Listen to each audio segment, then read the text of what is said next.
Assalamualaikum warahmatullahi wabarakatuh. Perkenalkan, nama saya Saiku Barul Alam dari kelas 2 D4 Elektronika A dengan NRP 212060003. Pada kali ini saya kebagian pada bab 3, yaitu mengenai program linear metode simplex pada modul Zhongzhe Xiang.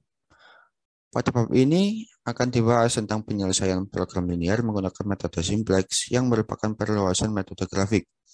Prinsip kerja metode simplex ini dan grafik yang sebelumnya itu pun sama, yaitu mencari nilai fungsi di titik ujung daerah visible.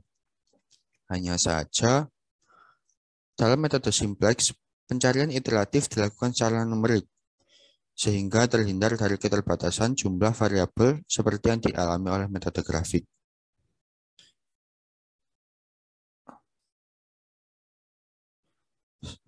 Yang pertama ini bentuk standar simplex.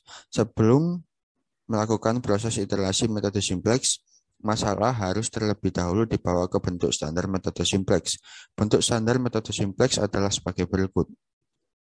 Maksimumkan atau minimumkan fx sama dengan c1x1 plus c2x2 plus seterusnya sampai cnxn. Kendalanya yaitu A11x1 plus A12x2 plus seterusnya sampai A1nxn sama dengan B1. A21 X1 plus A22 X2 seterusnya sampai A2N XN sama dengan B2 dan seterusnya sampai AM1 X1 plus AM2 X2 plus seterusnya sampai AMN XN sama dengan BM.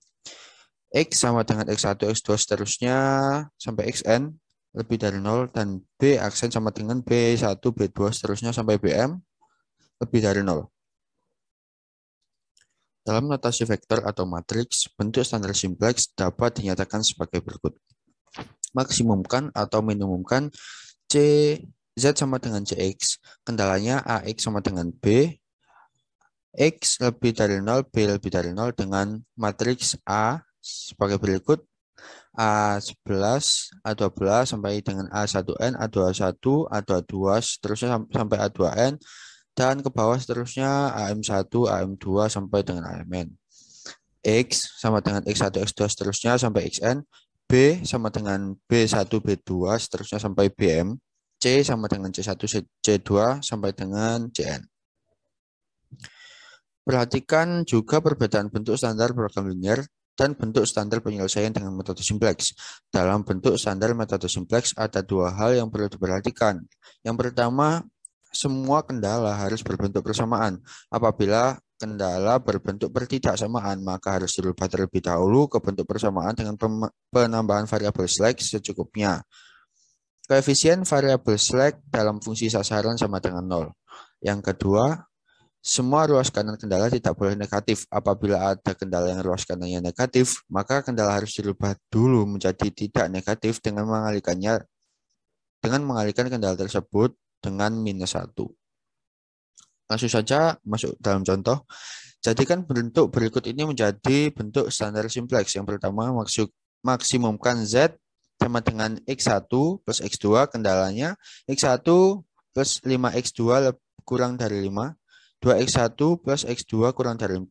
X1, X2-nya itu lebih dari 0. Nah, karena kedua kendala berbentuk pertidaksamaan, maka harus dirubah ke bentuk persamaan dengan menambahkan variabel slack. Pada kendala pertama, karena kendala berbentuk kurang dari, maka harus ditambah suatu variabel baru, yaitu X3 yang lebih daripada 0, sehingga menjadi suatu persamaan dan didapat X1 plus 5X2 plus X3 sama dengan 5.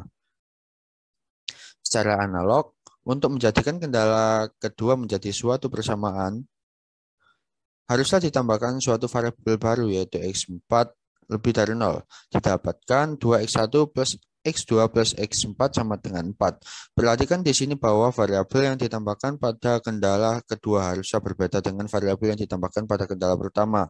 Karena secara umum, nilai kedua variabel slack, yaitu X3 dan X4 yang tadi, itu berbeda. Pada awalnya, fungsi sasaran hanya terdiri dari dua variabel, yaitu X1 dan X2. Akan tetapi, dengan perubahan kendala menjadi suatu persamaan, muncul variabel baru X3 dan X4. Kedua variabel tambahan itu harus juga muncul dalam fungsi sasaran. Akan tetapi, agar fungsi sasaran tidak berubah, maka koefisien kedua variabel slack pada fungsi sasaran dibuat sama dengan 0. Jadi bentuk standar simplex yang tadi adalah maksimumkan Z sama dengan X1 plus X2 plus 0 X3 plus 0 X4. Kendalanya X1 plus 5X2 plus X3 sama dengan 5. 2X1 plus X2 plus X4 sama dengan 4. X1, X2, X3, X4 lebih daripada 0. Yang kedua, metode simplex. Setelah menjadi bentuk standar simplex, soal siap dimaksudkan dalam tabel simplex untuk selanjutnya diselesaikan dalam bentuk tabel awal seperti berikut ini. Nah, yang di atas itu merupakan koefisien fungsi sasaran. Yang tengah sendiri itu matriks kendala dalam bentuk standar. A sama dengan AMXN sama dengan AIJ. Sebelah kirinya itu variabel basis, sebelah kirinya lagi itu koefisien variabel basis, yang bawahnya itu hasil kali titik koefisien variabel basis dengan elemen kolom J, M sigma CBI AIJ, yang sebelah kanannya itu nilai fungsi sigma CBI BI, yang sebelah kanan sendiri itu pengecekan variabel yang keluar dari basis.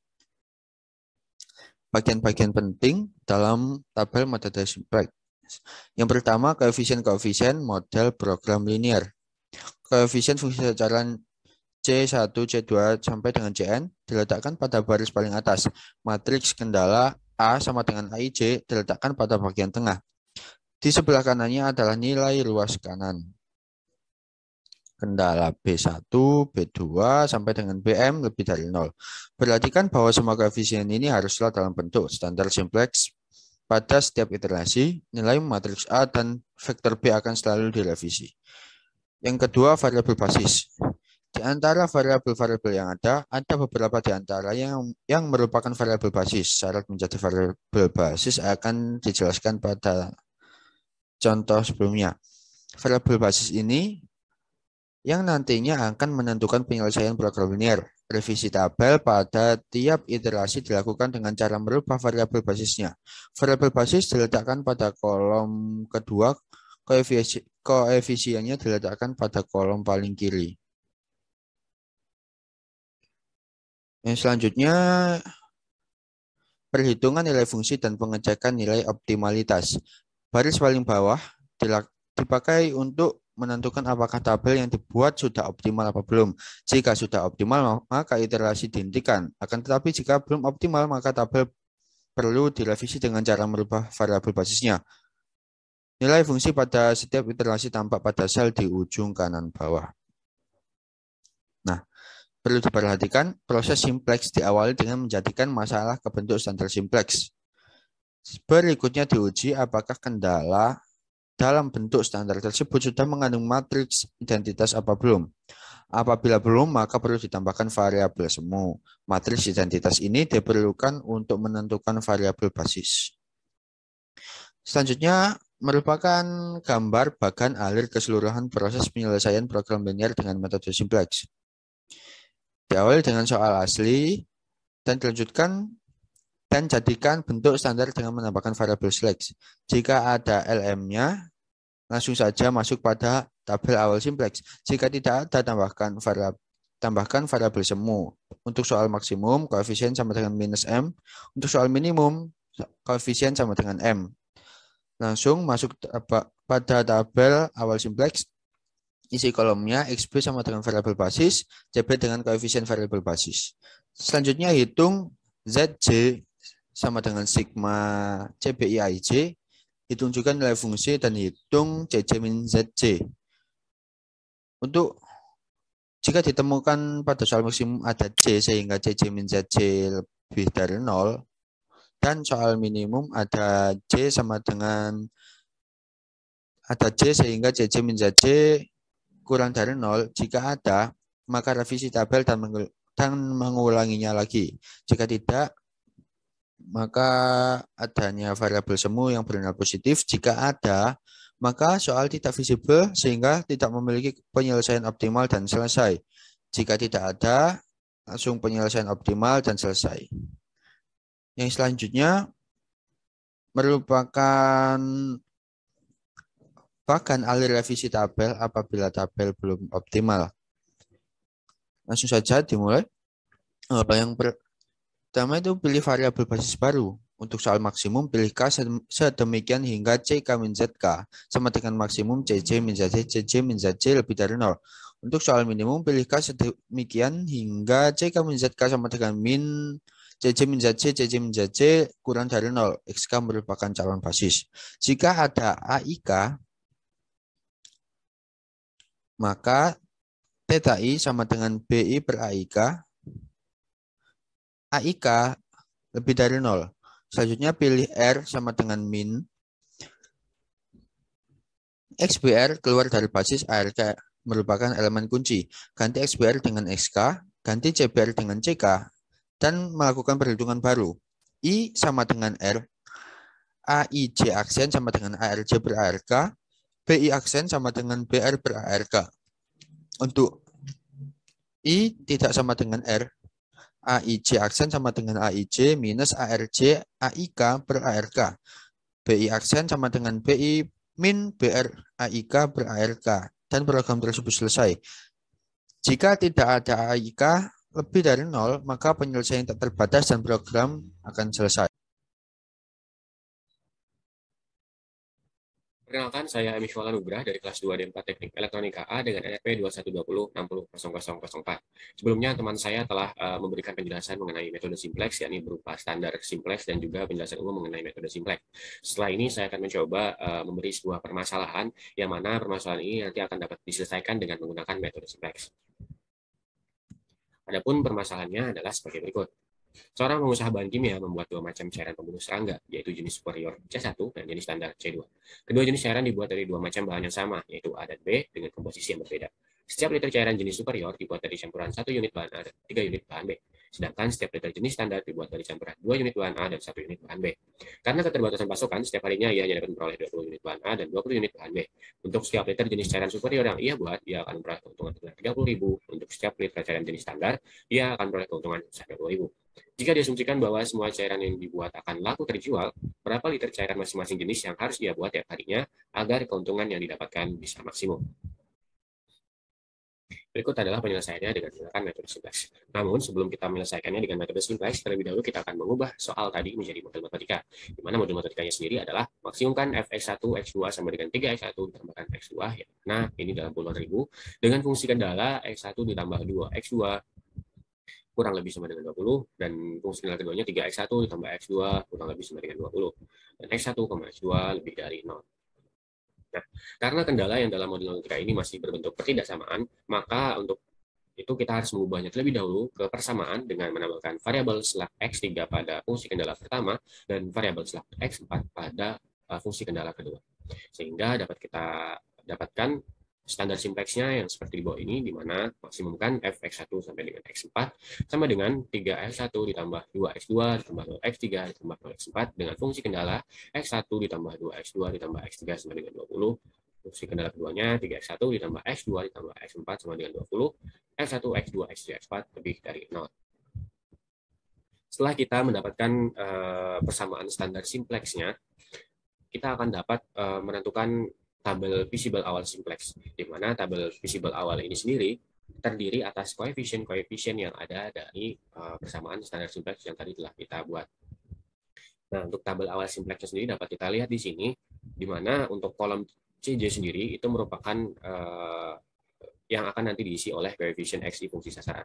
Yang mana yang fungsi sasaran? Fungsi sasaran itu adalah yang ini, sehingga kita dapat masukkan koefisien-koefisien dari X1, X2, X3, dan X4-nya ke dalam kolom ini sesuai dengan urutannya X1, X2, X3, dan X4, sehingga dapat kita di sini sudah sesuai 3200, 3200. Kemudian untuk kolom yang di bawah sini sendiri itu diisi oleh fungsi kendalanya, di mana fungsi kendalanya, fungsi kendala pertama X1, 1, X2-nya ada 2, X3-nya koefisiennya 1 dan X4-nya 0. Kemudian 20-nya juga dituliskan di dalam kolom B ini.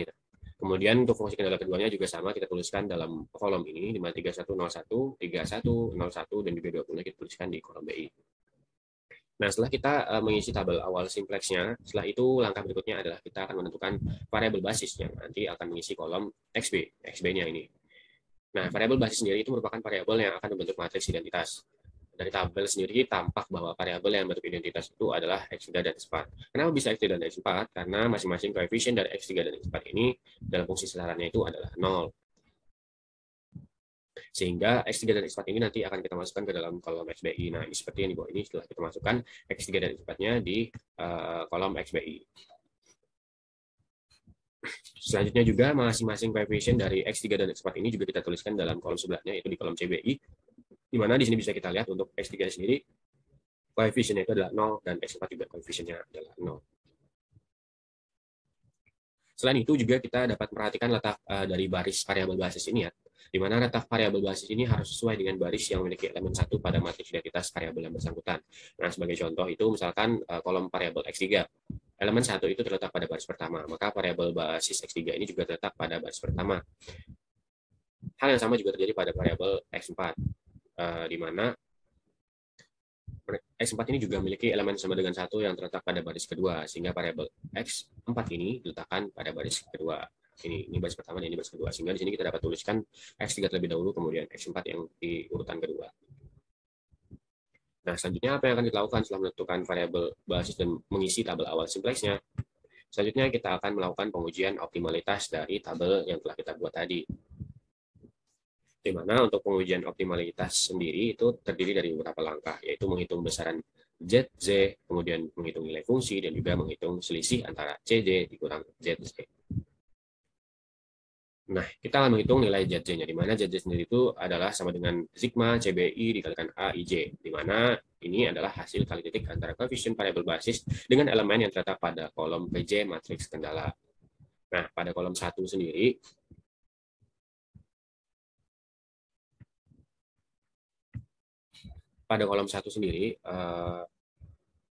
kita dapat langsung menghitung nilai ZC-nya, teman-teman, yaitu dengan mengalihkan koefisien dengan elemen yang terletak pada kolom baris. Nah, contohnya seperti ini. 0 dikalikan 1 sama dengan 0. Kemudian kita kalikan lagi, 0 dikalikan 3 juga sama dengan 0. Hasil dari ini akan kita jumlahkan, 0 ditambah 0, maka ZC-nya adalah 0. Begitu pula seterusnya, di mana 0 dikalikan 2 sama dengan 0, 0 dikalikan 1 sama dengan 0, 0 ditambah 0 juga sama dengan 0. Sehingga kita tuliskan juga 0 di sini. Kemudian untuk yang X3-nya kita kalikan 0 dikali 1 dan 0 dikali 0, hasilnya juga 0 dan hasilnya adalah 0. Kemudian selanjutnya juga 0 kita kalikan 0 dan 0 kita kalikan 0, sehingga hasilnya juga adalah 0. Nah, perhitungan yang sama juga dilakukan pada nilai fungsinya, di mana nilai fungsi adalah hasil dari kali titik antara koefisien variabel basis dengan kolom BI. Nah, langsung kita kalikan saja. Untuk ini kita kalikan dengan ini, kalikan dengan 20, dan 0 juga kita kalikan 20, di mana hasilnya sendiri juga adalah 0. Sehingga dapat kita tuliskan 0 di sini. Nah, selanjutnya itu kita akan menghitung nilai dari ZZ dikurang ZZ, di mana nilai J min Z ini adalah selisih antara koefisien fungsi sasaran yang mana terletak di paling atas ini dengan nilai ZZ yang tadi telah kita hitung. Sehingga dapat kita hitung langsung. 3 kita kurangkan dengan 0, hasilnya adalah 3. Kemudian 2 kita kurangkan 0, hasilnya adalah 2. Kemudian 0 kita kurangkan dengan 0, hasilnya 0. 0 dikurangkan dengan 0, hasilnya juga 0. Sehingga kita telah mengisi dan telah melakukan pengujian optimalitas dengan 3 langkah yang telah saya sebutkan tadi, yaitu menghitung nilai Z, kemudian menghitung nilai fungsi, dan juga menghitung selisih antara C dikurang dengan Z.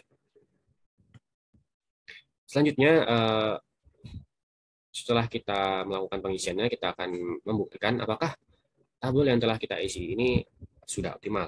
Nah, dikarenakan fungsi dari penyelesaian metode simplex ini adalah untuk memaksimumkan, maka iterasi ini akan dapat dihentikan jika C dikurang Z itu kurang lebih sama dengan 0 untuk semua nilai J. Nah, namun dapat kita perhatikan dalam tabel ini bahwa untuk nilai C dikurang Z-nya sendiri itu masih ada yang melebihi dari 0, di mana untuk C1 dikurang Z1 itu nilainya sama dengan 3, dan C2 dikurang Z2-nya itu sama dengan 2, sehingga dua nilai ini masih melebihi 0, sehingga dapat kita katakan bahwa tabel belum optimal. Dan dengan demikian, karena belum optimal, tabel ini akan kita revisi.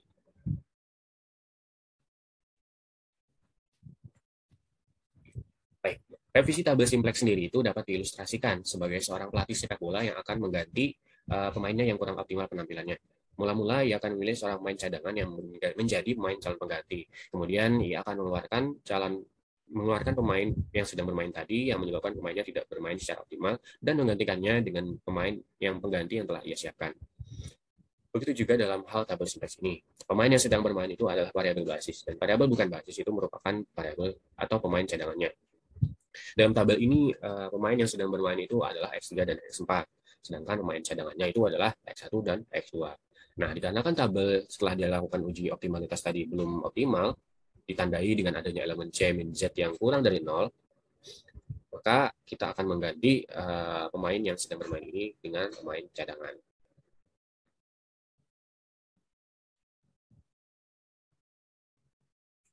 Nah, pemain cadangan atau variabel bukan basis yang akan bermain itu adalah elemen positif terbesar dalam kolom C dikurang Z. Di mana elemen positif terbesar dalam kolom C dikurang Z sendiri itu adalah 3 ini, yang mana ini berada di kolom X1, sehingga dapat disimpulkan bahwa yang akan menggantikan itu adalah, atau yang akan menjadi calon basis itu adalah variabel X1.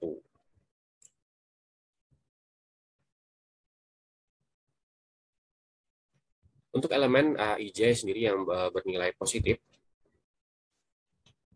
dalam kasus ini kebetulan semua elemen AI ini bernilai positif, kita akan menghitung nilai theta, di mana theta itu merupakan hasil bagi antara elemen ruas skala kendala dengan elemen matriks A pada kolom yang menjadi calon basis. Nah, sehingga kita lakukan perhitungan tetanya, di mana theta 1 sama dengan B1 dibagi A11, yaitu 20 dibagi 1 sama dengan 20, dan theta 2-nya B2 dibagikan A21, 20/3. Nah, ini nanti tetanya akan dituliskan pada kolom ini, hingga dapat kita perhatikan di bawah bahwa ini adalah nilai theta yang telah kita hitungkan, 20 dan 20/3.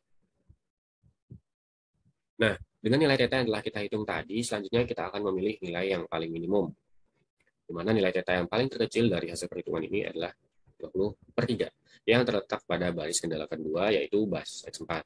Sehingga dapat kita simpulkan bahwa basis X4 ini yang akan kita keluarkan.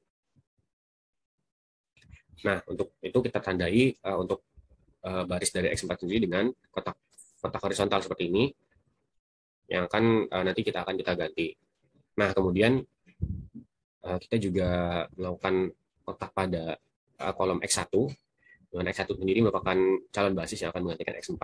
Nah, di sini terdapat angka yang berpotongan dari kolom vertikal X1 dan kolom horizontal dari X4, yang mana nilai itu adalah 3. Nah, nilai yang berpotongan ini nanti akan menjadi elemen kunci. Oke, kita lanjut. Selanjutnya adalah proses iterasi kedua. Revisi tabel simplex tadi kita lakukan dengan mengganti variabel X4 dengan X1. Perubahan ini juga dilakukan pada matriks A dan vektor B. Untuk elemen yang berada di kotak horizontal, EIJ baru dibentuk dengan membagi elemen mula-mula dengan elemen kunci. Nah, jadi setelah ini kita akan menghitung nilai AIJ baru yang akan mengisi kotak horizontal yang tadi telah kita tandai untuk diganti. Di mana untuk elemen kuncinya sendiri tadi telah kita dapatkan yakni 3, sehingga dapat kita bagikan langsung. A21-nya adalah 3 dibagikan 3 sama dengan 1, A22 barunya adalah 1 dibagikan 3, A23 barunya adalah 0 dibagikan 3 sama dengan 0, A24 barunya adalah 1/3, dan B2 barunya adalah 20 dibagikan 3, sehingga 20/3. Nah, untuk elemen yang berada di luar kotak horizontal sendiri, perubahan AIJ itu akan dilakukan berdasarkan persamaan seperti ini, di mana ARJ ini merupakan elemen dalam kotak horizontal pada kolom J, dan sebaliknya AIK adalah elemen dalam kotak vertikal pada baris A, sedangkan ARK adalah elemen kunci. Sehingga untuk penghitungan dari AIJ baru ya ini dapat kita tuliskan dalam tabel ini, di mana ini adalah AIJ dan BI lama yang tadi telah kita tulis, yang telah kita hitungkan tadi. Dan ini adalah elemen dalam kotak vertikal, elemen kotak horizontal, dan ini perhitungan AIJ barunya. Untuk A1-nya, elemen kotak vertikalnya 1, kotak horizontalnya 3, dan AIJ barunya adalah 1 dikurangkan 1 dikali 3/3 sama dengan 0. Kemudian A12-nya sama dengan 2, elemen dalam kotak vertikalnya 1, horizontalnya 1, sehingga perhitungannya adalah 2 dikurang 1 dikali 1/3 sama dengan 5/3. Kemudian A13-nya sama dengan 1, elemen kotak vertikalnya 1, elemen kotak horizontalnya 0, dan untuk perhitungan AIJ barunya 1 dikurang 1 dikali 0/3 sama dengan 1, dan A14-nya perhitungannya adalah 0 dikurang 1 dikali 1 dibagi 3 sama dengan min 1/3. Dan untuk BI-nya, 1 vertikalnya horizontalnya 20, dan perhitungan BI barunya adalah 20 dikurangkan 1 dikali 20/3 sama dengan 40/3. Nah, ini tadi adalah hasil perhitungan IG baru yang selengkapnya ini dilampirkan dalam tabel ini. Nah, ini adalah tabel hasil iterasi 2 yang tadi telah kita hitung bersama, yang telah kita dapat gantikan kolomnya, nilai dalam kolomnya ini. Nah, seperti ini telah kita isi, kita ganti dari sebelumnya seperti ini menjadi seperti ini. Nah, untuk juga memperjelas bagaimana perubahan iterasinya tadi, tabel iterasi 1 atau penyelesaian visible awal itu saya letakkan di atasnya, dan iterasi hasil keduanya diletakkan di sini. Nah, langkah berikutnya ini adalah kita akan menguji lagi apakah tabel ini sudah optimal, di mana sama seperti pada langkah iterasi ke-1 yang harus dilakukan itu adalah menghitung nilai Z, menghitung nilai fungsi, dan juga menghitung selisih antara nilai C dan Z. Dapat kita hitung langsung untuk nilai dari Z, C dikurang Z, dan juga nilai fungsinya lah seperti berikut ini. Di mana seperti yang tadi, kita kalikan 0 dikalikan 0, 3 dikalikan 1, kemudian kita tambahkan hasilnya sama dengan 3. Kemudian demikian juga seperti yang ini, 0 kita kalikan 5/3, dan 3 kita kalikan 1/3, dan hasilnya adalah 1. Kemudian 0 dikalikan 1 sama dengan 0, 3 dikalikan 0 sama dengan 0, kita tambahkan hasilnya adalah 0. Kemudian 0 dikalikan min 1/3 hasilnya 0, 3 dikalikan 1/3 hasilnya 1, sehingga sini adalah 1. Untuk nilai fungsinya sendiri, kita kalikan 0 dikalikan 40/3, dan hasilnya adalah 0, 3 kita kalikan 20/3, hasilnya 20, 0 kita tambahkan dengan 20, maka nilai fungsinya adalah 20. Kemudian untuk selisih dari C dan Z-nya sendiri, kita hitung selisih antara nilai C dan juga nilai Z-nya. Kita kurangkan saja langsung, 3 dikurang 3 sama dengan 0, 2 dikurang 1 sama dengan 1, 0 dikurang 0 sama dengan 0, dan 0 dikurang 1 sama dengan min 1. Nah, kita telah melakukan uji optimal nih. Nah, namun dari hasil uji optimal ini, tampak bahwa masih ada nih nilai yang melebihi dari 0. Nah, ini adalah hasil dari pengisian tabelnya tadi. Saya lampirkan di sini lagi untuk lebih jelasnya. Di mana dari hasil uji optimal ini kita dapat simpulkan bahwa tabel belum optimal dikarenakan ada lagi satu nilai yang masih melebihi 0, yaitu pada kolom C2 min Z2.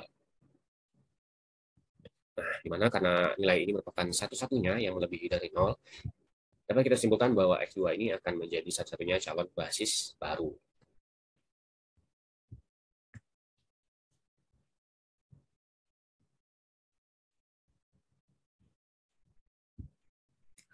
Nah, proses pergantian basisnya menjadi basis baru ini sama yang seperti telah kita lakukan sebelumnya, di mana prosesnya itu sama, yakni dengan menghitung nilai theta, kemudian menentukan elemen kunci, dan melakukan perhitungan AIJ yang baru kembali.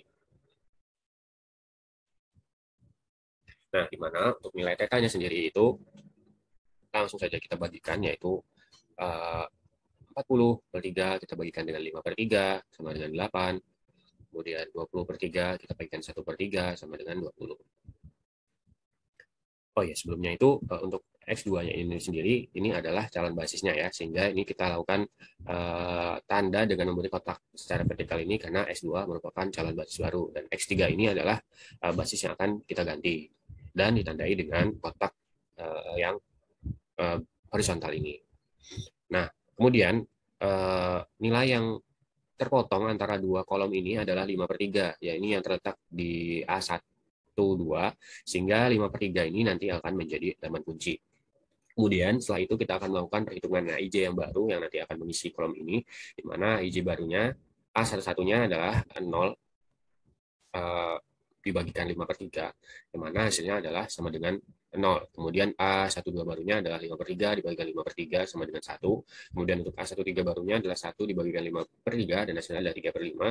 Untuk A14 barunya adalah min 1/3 dibagikan 5/3 dan hasilnya adalah min 1/5. Dan untuk B2 barunya sendiri adalah 40/3 kita bagikan dengan 5/3, maka hasilnya adalah 8.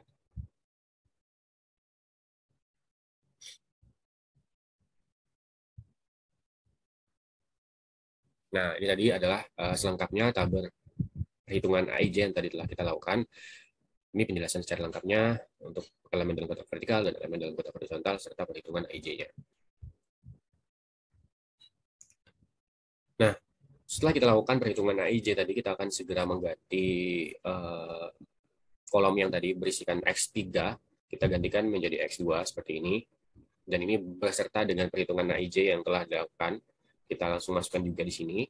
Kemudian jangan lupa untuk coefficient dari X2, yang tadi sebelumnya adalah 0 karena diisi X3, dan ini kita gantikan juga menjadi 2 karena coefficient dari X2 adalah 2.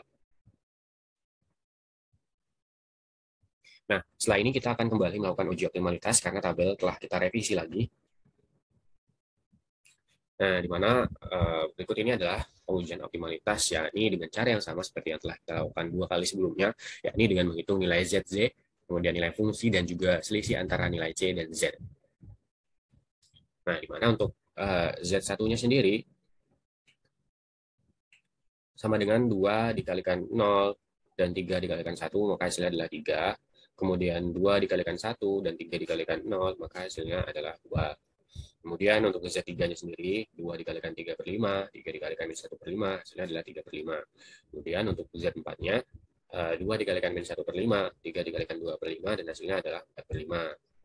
Sedangkan untuk nilai fungsinya adalah 2 dikalikan 8, hasilnya adalah 16. Kemudian kita tambahkan dengan 3 dikali 4, hasilnya ada 12. Kemudian ditambahkan, hasil nilai fungsinya adalah 28. Kemudian kita hitung juga kembali nilai selisih dari C dan Z-nya, itu saya lampirkan di sini untuk nilainya, yang mana C1 dikurang Z1, 3 dikurang 3 sama dengan 0, 2 dikurang 2 sama dengan 0, 0 dikurang 3 per 5 sama dengan min 3 per 5, 0 dikurang 4 per 5 sama dengan min 4 per 5.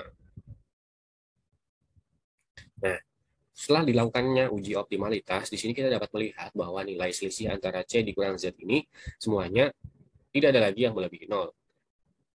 Sehingga oleh karena itu dapat kita simpulkan bahwa tabel ini sudah optimal karena di sini kita lihat sudah tidak ada lagi nilai yang melebihi 0. Karena ini fungsinya adalah untuk memaksimumkan, maka iterasi itu akan dihentikan jika nilai dari selisih C dikurang Z itu sudah kurang dari sama dengan 0.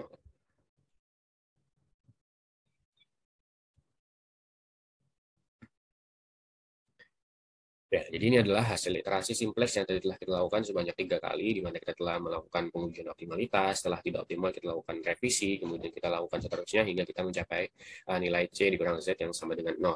Terlihat bahwa pada setiap iterasi ini, nilai variabel yang dicoba itu adalah variabel basis yang nilainya sama dengan harga BI. Jadi pada titik optimal, variabelnya itu adalah X2 sama dengan 8 dan X1 sama dengan 4. Nah, dengan nilai fungsi yang kita dapatkan pada nilai optimalnya itu adalah 28. Nah, kita perhatikan juga pada iterasi ini, di mana iterasi itu kita mulai dari X3 yang sama dengan 20, kemudian dengan nilai fungsi 0, kemudian pada iterasi kedua X3 40 per 3 dan X1-nya 20 per 3, dengan hasil nilai fungsinya itu adalah 20, kemudian pada iterasi terakhir, yang iterasi ketiganya itu X2-nya adalah 8, X1-nya 4, dan nilai fungsinya sendiri adalah 28. Nah, tampak bahwa dari tabel proses iterasi ini, dalam setiap proses iterasinya itu, nilai fungsinya selalu tidak pernah turun atau selalu naik. Karena kita ketahui di sini bahwa soal yang kita selesaikan atau permasalahan yang kita selesaikan itu adalah untuk memaksimumkan, sehingga nilai fungsinya akan selalu bertambah. Nah, sedangkan untuk interpretasi geometris dari iterasi simplex yang telah kita lakukan tadi dapat kita lihat di sampingnya, di mana daerah visible di sini adalah daerah segi 4 OACD. Di mana ini kita dapatkan dari iterasi simplex awal, kita telah menguji titik O, yakni titik 0 dan 0, yang merupakan titik optimal. Ternyata titik O ini ternyata bukan titik optimal. Kemudian kita lakukan iterasi kedua, yakni dengan menguji titik A, dengan titiknya itu 20 per 3,0.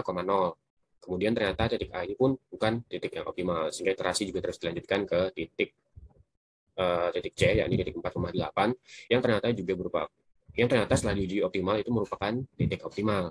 Nah, setelah memperoleh titik optimal ini, iterasi pun dihentikan tanpa menguji titik D.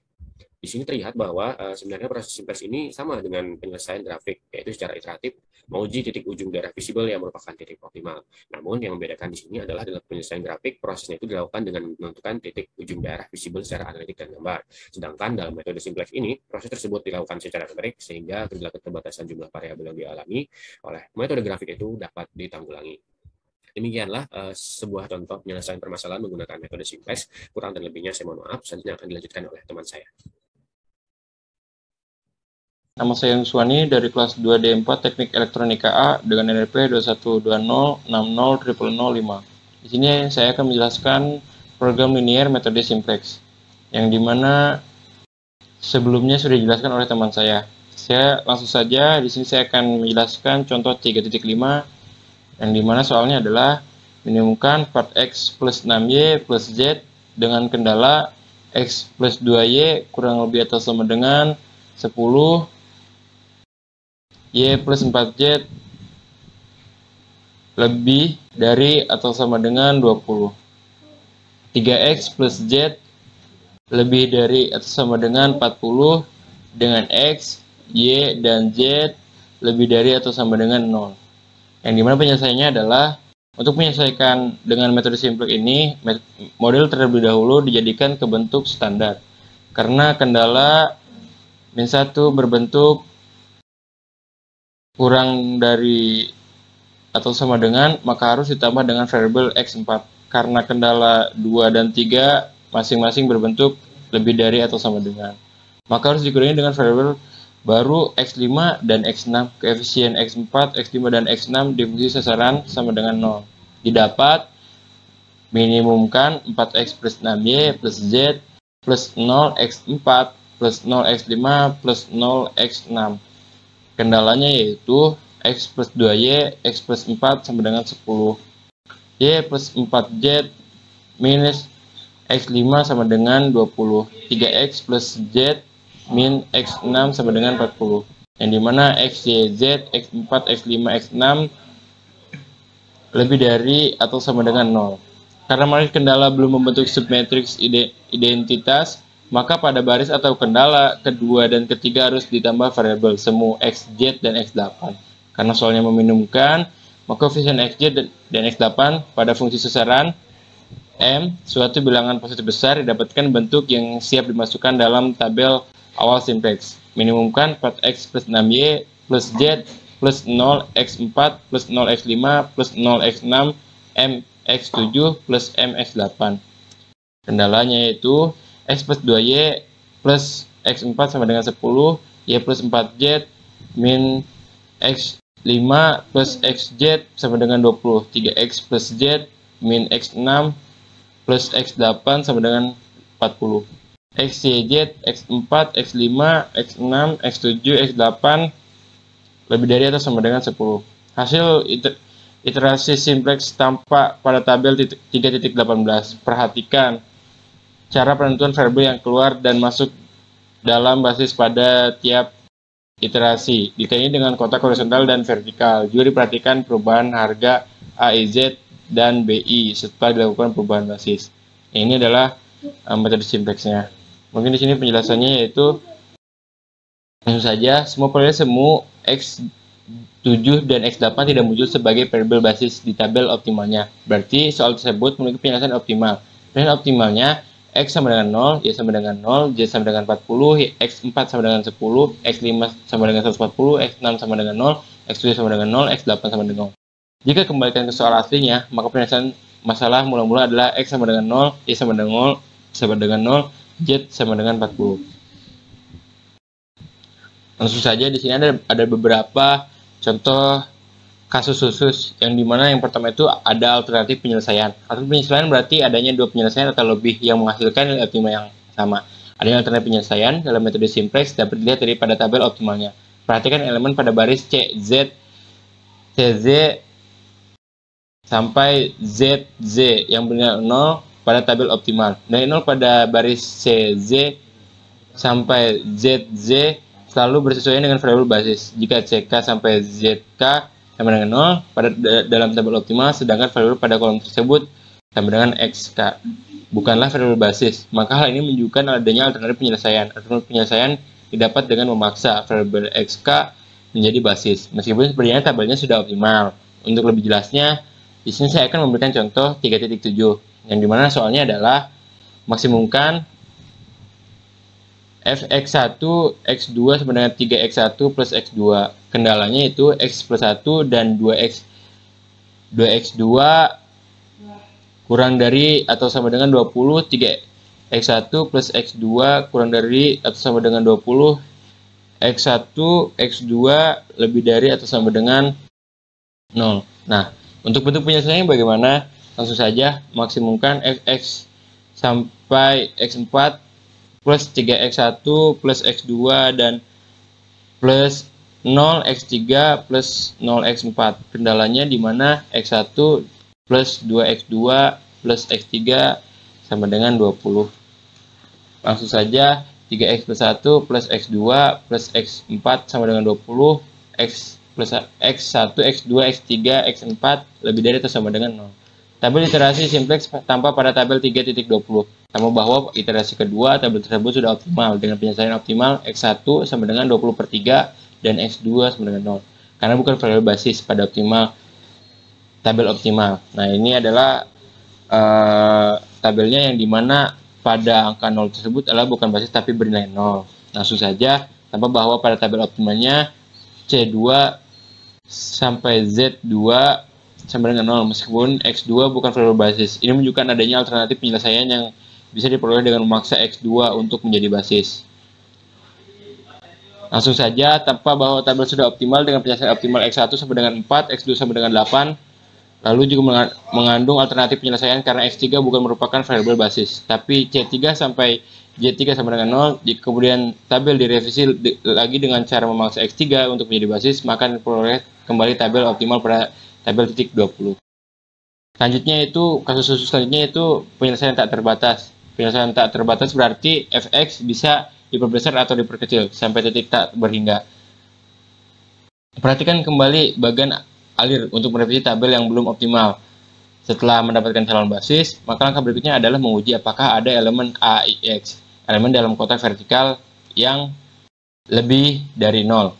Jika ada, maka langkah berikutnya adalah menghilangkan nilai 0 dan menentukan variabel yang harus keluar dari basis. Akan tetapi apabila semua AIK kurang dari atau sama dengan 0, maka berarti penyelesaiannya tak terbatas. Bisa dikatakan juga bahwa soal tidak memiliki penyelesaian. Untuk lebih jelasnya ada di contoh.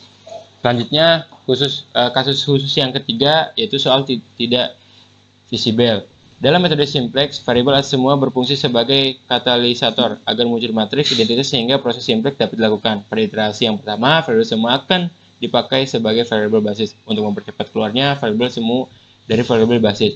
Maka pada fungsi sasarannya diberi koefisien M atau min M, tergantung soal menemukan atau memaksimumkan. Akan tetapi, ada kalanya variabel semua tetap merupakan variabel basis pada tabel optimalnya. Hal ini menunjukkan bahwa soalnya tidak visible. Pengecekan soal yang tidak visible terlihat pada bagian bawah, bagian alir 3.1 setelah tidak ada CZ sampai ZZ lebih dari 0 atau kurang dari 0 untuk soal menemukan. Maka proses dilanjutkan dengan meneliti apakah ada variabel semu yang masih bernilai positif. Jika tidak ada, maka penyelesaian optimal didapatkan. Akan tetapi, jika ada variabel semu yang masih bernilai positif, berarti soalnya tidak visible. Untuk lebih jelasnya, perhatikan contoh titik 9. Lalu, kasus khusus yang keempat yaitu kemerosotan. Degenerasi secara geometris kemerosotan berarti bahwa ada titik sudut daerah visible yang terbentuk dari perpotongan 3 garis atau lebih. Umumnya suatu titik terbentuk dari perpotongan 2 garis. Dalam iterasinya, metode simplex akan menentukan titik mana dalam daerah visible yang berikutnya akan diuji optimalitasnya. Titik sudut tersebut dianggap merupakan perpotongan 2 buah garis. Hal ini ditandai dengan pemilihan theta yang paling minimum. Akan tetapi, jika titik yang dimaksud merupakan perpotongan 3 garis atau lebih, maka akan muncul beberapa theta minimum yang sama. Dalam hal ini, theta boleh diambil sembarang, akan tetapi pemilihan theta yang berbeda akan menghasilkan jumlah iterasi yang berbeda pula, meskipun hasilnya akhirnya sama. Tidak ada petunjuk tentang cara pemilihan theta agar jumlah literasinya paling sedikit. Yang kasus susu yang kelima itu variabel penyusunan tak bersyarat. Dalam bentuk standar program linear, syaratkan bahwa semua variabel penyusunnya harus lebih dari atau sama dengan 0. Apabila ada variabel penyusunnya yang bernilai bebas, boleh negatif, maka sebelum masuk ke proses simplex, masalah harus lebih dahulu ditransformasi sehingga semua variabel penyusunnya lebih dari atau sama dengan 0. Caranya adalah dengan menyatakan variabel yang bernilai bebas sebagai selisih dua variabel baru yang keduanya lebih dari atau sama dengan 0. Baik, cukup sekian presentasi dari saya. Kurang lebihnya saya mohon maaf. Wassalamualaikum warahmatullahi wabarakatuh.